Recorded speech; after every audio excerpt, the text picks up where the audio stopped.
Hello, mambo vipi? Karibu tena kwenye Nahoda Creative. Leo tutajifunza hatua kwa hatua jinsi ya kuweka video zako kwenye timeline ndani ya Adobe Premiere Pro. Hii ni hatua ya msingi kabisa kabla ya kuanza kufanya editing.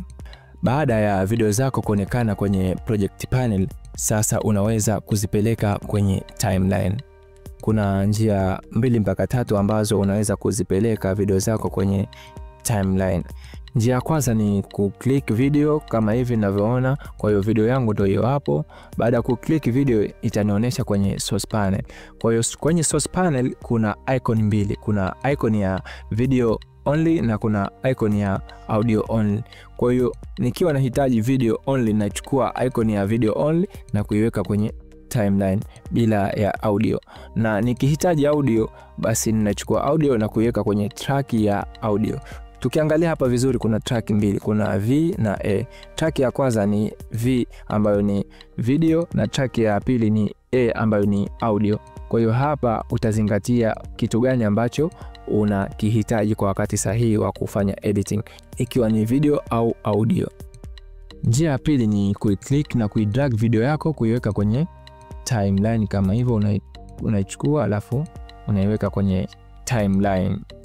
Njia ya tatu, unakuja kwenye clip yako, una right click. Baada ya ku right click, unakuja kwenye new sequence from the clip, unabonyeza. Clip yako inapelekwa moja kwa moja kwenye timeline. Premiere Pro itaweka video moja kwa moja kwenye timeline na kuunda sequence yenye setting zinazofaa.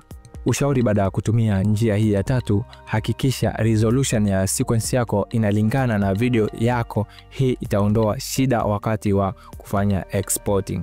Baada ya kuingiza video kwenye timeline, tumia space bar ku play ili kuona kama kila kitu kiko sawa. Kwa hiyo utatumia space bar kwenye kompyuta yako kama ninavyotumia mimi. Kwa hiyo utaona na play. Pia unaweza ukatumia selection tool kuhamisha video yako kutoka sehemu moja kwenda sehemu nyingine.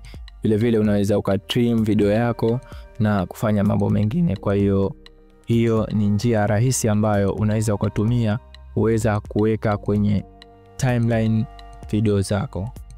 Hivyo ndivyo unavyoweza kuweka video zako kwenye timeline ndani ya Adobe Premiere Pro. Katika video inayofuata tutaangalia jinsi ya kufanya basic editing kama kukata au kuunganisha clip. Usisahau kusubscribe, kubonyeza alama ya kengele na kushare video hii kama imekusaidia.